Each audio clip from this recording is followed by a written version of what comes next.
ಇನ್ನು BBMP ಅವರು ಈ ಸಮೀಕ್ಷೆಯನ್ನು ಮಾಡ್ತಾ ಇದ್ದಾರಲ್ಲ, ಬರೀ ಫೇಕ್ ಸಮೀಕ್ಷೆ. ಪರಿಶಿಷ್ಟ ಜಾತಿಗಳ ಸಮಗ್ರ ಸಮೀಕ್ಷೆಯ ಸ್ಟಿಕ್ಕರ್ಗಳನ್ನ ಸುಮ್ಮನೆ ಹೋಗಿ ಹೋಗಿ ಅಂಟಿಸ್ಬಿಟ್ಟು ಬರ್ತಾ ಇದ್ದಾರೆ. ನಿನ್ನೆ 10 ಸೆಕೆಂಡ್ನಲ್ಲಿ 4 ಮನೆಗೆ ಅಂಟಿಸಿದ್ರು. ಈಗ ಮನೆ ಬಿಟ್ಬಿಟ್ಟಿದ್ದಾರೆ, ತಳ್ಳೋ ಗಾಡಿಗಳಿಗೂ ಅಂಟಿಸ್ತಾ ಇದ್ದಾರಂತೆ. ತಳ್ಳೋ ಗಾಡಿ ಹತ್ರ ಹೋಗಿ ಏನು ಸಮೀಕ್ಷೆ ಮಾಡಿದಾರಪ್ಪ, ಬಿಟ್ಟರೆ ಇನ್ನೂ ಅದೆಲ್ಲೆಲ್ಲಿಗೆ ಅಂಟಿಸ್ತಾರೆ ಇವರು ಗೊತ್ತಿಲ್ಲ.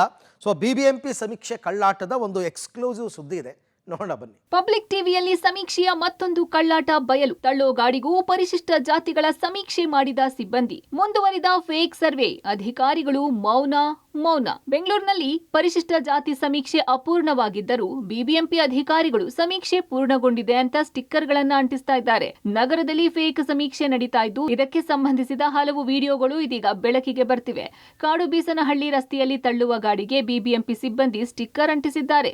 ಈ ಮನೆಯ ಸಮೀಕ್ಷೆ ಮಾಡಲಾಗಿದೆ ಅಂತ ಸ್ಟಿಕ್ಕರ್ ಅಂಟಿಸಿದ್ದು, BBMPಯ ಕಾಟಾಚಾರದ ಸಮೀಕ್ಷೆಗೆ ಜನ ಛೀಮಾರಿ ಹಾಕ್ತಿದ್ದಾರೆ. ತಳ್ಳೋ ಗಾಡಿಗೆ ಸ್ಟಿಕ್ಕರ್ ಅಂಟಿಸಿರೋ ವಿಡಿಯೋ ಹಲವರ ವಾಟ್ಸ್ಆಪ್ ಗ್ರೂಪ್ಗಳಲ್ಲಿ ಹರಿದಾಡ್ತಿದೆ. ಎಗ್ ರೈಸ್ ಅಂಗಡಿ ತಳ್ಳೋ ಬಂಡಿಗೆ ಸಿಕ್ಕ ಗೋಡೆಗಳಿಗೆ ಸರ್ವೆ ಸ್ಟಿಕ್ಕರ್ ಅಂಟಿಸಿ ಸರ್ಕಾರಕ್ಕೆ ತಪ್ಪು ಲೆಕ್ಕವನ್ನ ನೀಡಲು BBMP ಅಧಿಕಾರಿಗಳು ನಿರ್ಧರಿಸಿದಂತಿದೆ. ಈ ರೀತಿಯ ಕಾಟಾಚಾರದ ಸರ್ವೆ ನಡೆಸುವ ಅವಶ್ಯಕತೆ ಏನಿತ್ತು ಅಂತ ಜನ ಕಿಡಿಕಾರುತ್ತಿದ್ದಾರೆ.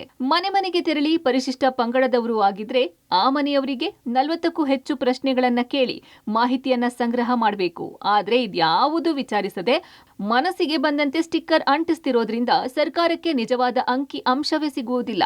ಹೀಗಿರುವಾಗ ಇನ್ಯಾವ ಪುರುಷಾರ್ಥಕ್ಕೆ ಈ ಸಮೀಕ್ಷೆ ಬೇಕಿತ್ತು? ಪಾಲಿಕೆಯ ಸಿಬ್ಬಂದಿಗೆ ಟಾರ್ಗೆಟ್ ನೀಡಿದ್ದು ಮನಸ್ಸಿಗೆ ಬಂದಂತೆ ಸ್ಟಿಕ್ಕರ್ ಅಂಟಿಸ್ತಿದ್ದಾರೆ. ಈ ಫೇಕ್ ಸಮೀಕ್ಷೆಯ ಬಗ್ಗೆ ಪಾಲಿಕೆಯ ಅಧಿಕಾರಿಗಳು ಕೂಡ ಮೌನ ವಹಿಸಿದ್ದಾರೆ. ಇನ್ನಾದರೂ ಪರಿಶಿಷ್ಟ ಸಮುದಾಯದ ನಾಯಕರು, ಸಮುದಾಯದ ಜನಾಂಗ ಈ ಫೇಕ್ ಸಮೀಕ್ಷೆಯ ಬಗ್ಗೆ ಧ್ವನಿ ಎತ್ತಬೇಕಿದೆ. Prakash D Rampur, public TV, Bengaluru.